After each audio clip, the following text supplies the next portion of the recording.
Assalamualaikum warahmatullahi wabarakatuh. Aku Tisha dari 104 mau bikin podcast sama Bapak. ya, jadi Sama Papa. iya ada itu. Jadi Pak Satrio nanya itu RR tuh dari mana? Waduh, Pak Satrio. Saya sendiri masih belum fasih nih kalau jelasinnya nih Pak Satrio nih. Jadi gini deh. Asalnya itu dari kita punya eyang. Jadi kita punya satu pemakaman keluarga di Madiun di Desa Delopo, itu namanya Sosrorejan. Cikal bakalnya itu kalau nggak ini ya secara umum cikal bakalnya itu di situ ada satu makam yang paling tua itu Eyang Putri Sosrorejo namanya.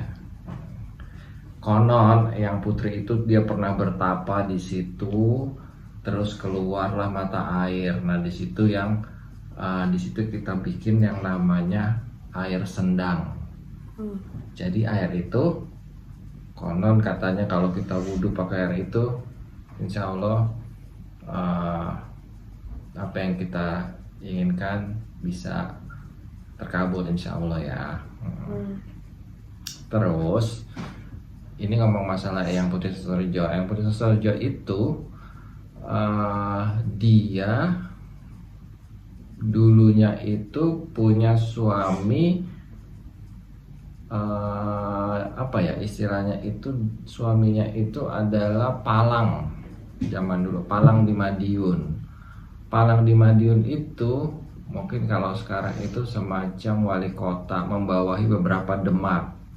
Demak itu mungkin sekarang semacam kecamatan. Nah, di situ. Nah, kemudian Eyang Putri Sosrorejo ini cikal bakalnya itu dia adalah cucu dari yang paling atasnya deh. Yang paling atasnya itu Sultan Hamengkubuwono ke-1 dari Keraton Yogyakarta. Kemudian jadi ada beberapa saya juga bingung kalau jelasinnya ya. Yang jelas setelah beberapa mungkin tapi cucu dia adalah cucu. Jadi kalau nggak salah Sultan Hamengkubuwono pertama itu dia punya satu istri satu selir. Nah ini Eyang Putri Sosrorejo ini saya juga belum jelas nih Pak Satrio nih asalnya dari mana nih, yang istri yang mana. Tapi yang jelas terahnya itu ke atasnya Sultan Hamengkubuwono pertama. Kenapa ada di Madiun? Karena pada saat terakhir Eyang Putri ini menikah dengan R. Sosrodirejo. Itu yang tadi saya katakan dia menjadi palang di Madiun.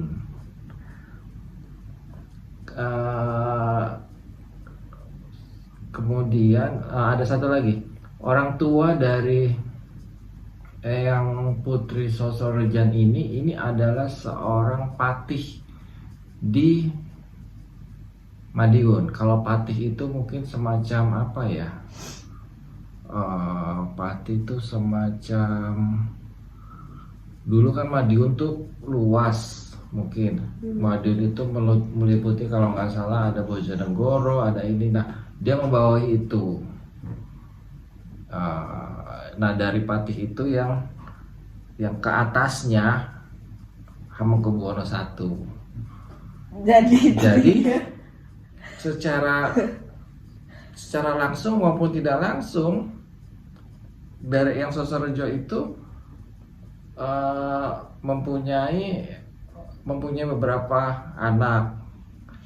Kemudian dari situ ada Eyang buyut saya, kemudian baru eyang saya, baru bapak saya baru ketisa. Gitu. Jadi kalau secara dari atas memang adalah sedikit darah dari Hamengkubuwono pertama. Udah gitu. Ya mungkin itu Pak Satrio. Ya. Nah terus dulu tuh sifat Ade kayak gimana? Waduh, ini dulu ngomong dulu apa sekarang nih? Dulu. Kalau dulu ya, kalau dulu ini dikit-dikit nangis, terus apa ya? Tapi baiknya ini dia care, dia nggak pelit. Kalau punya uang maunya semuanya ditraktir. Kalau sekarang udah tahu uang nih Pak Satrio, jadi agak-agak ditahan. Nah yang sekarang ini yang paling apa namanya? Ini yang kalau sekarang mau buruknya atau yang baik? Yang baik aja, yang baik aja. Yang baik. Kalau yang baik ya Pak ya. Yang baik ini jadi kalau saya pikir si Tisa ini nggak macem-macem lah. Anaknya apa ya? Apa namanya? Dia itu dalam berteman dia bisa memilih teman yang baik, terus ya semoga kedepannya juga seperti itu. Terus rajin kalau belajar ya. Ini kalau belajar ya Pak ya, beda sama di rumah loh Pak. Jadi kalau di rumah kadang-kadang rajin, kadang-kadang enggak. Kadang-kadang kalau lagi libur bangun pagi, kadang-kadang bangunnya siang. Ya, kayak gitu Pak Satrio. Si Tisha nih. Oke lah. Terus apa lagi ya?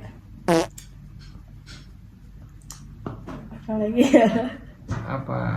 Ada apa yang mau di ini?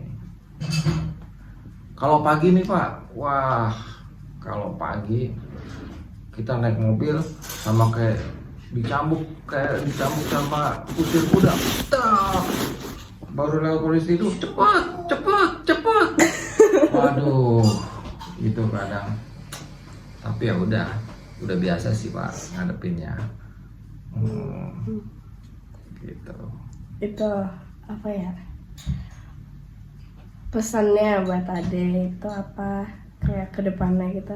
Pesan buat Ade, jadilah anak yang baik, jadilah anak yang soleh. Kemudian jadi dalam hidup itu mungkin ada 3 yang bisa membuat orang sukses.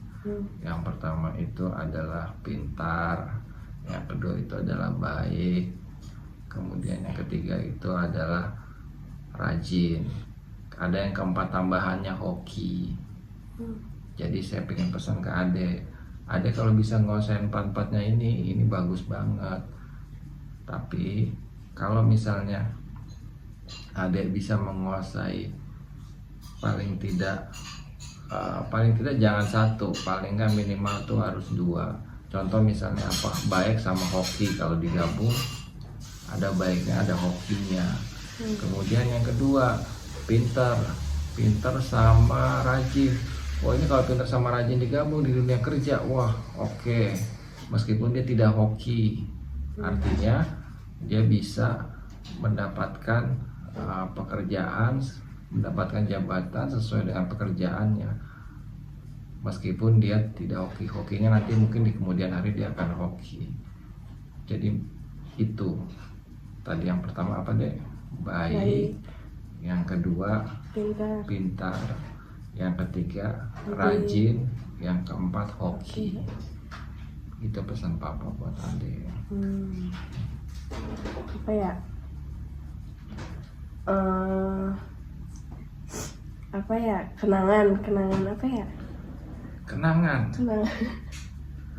Waduh, kalau kenangan yang baik. Kalau kenangan yang baik sama Ade, ya pokoknya banyak kenangan yang baik sama Ade.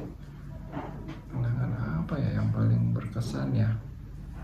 Kenangan yang paling berkesan itu ya kalau misalnya Papa lagi lihat-lihat HP, lihat-lihat foto kamu waktu masih kecil, wah itu yang paling bikin berkesan.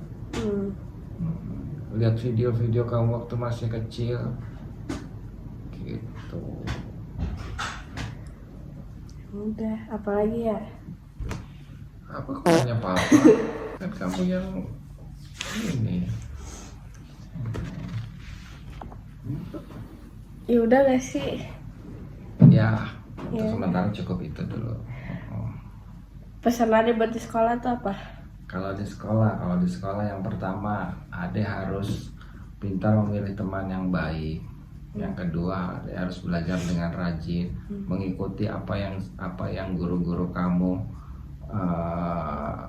ajarkan. Kemudian bisa memilah mana yang baik, mana yang enggak. Jadi kalau misalnya memang sudah kelihatannya nggak baik, udah tinggalin aja. Karena apa? Karena masa depan masih panjang banget, masih SMA, belum kuliah, belum kerja, belum menikah, masih. Jadi begitu ngeliat ada yang buruk, tinggalin aja, udah. Sama satu lagi, kalau habis bangun, dibangunin pagi-pagi jangan marah-marah. Udah itu. Ya udah. Makasih Pak Satrio. Ya, Bareng-bareng. makasih, Wassalamualaikum Wassalamualaikum warahmatullahi warahmatullahi wabarakatuh. wabarakatuh. Dadah.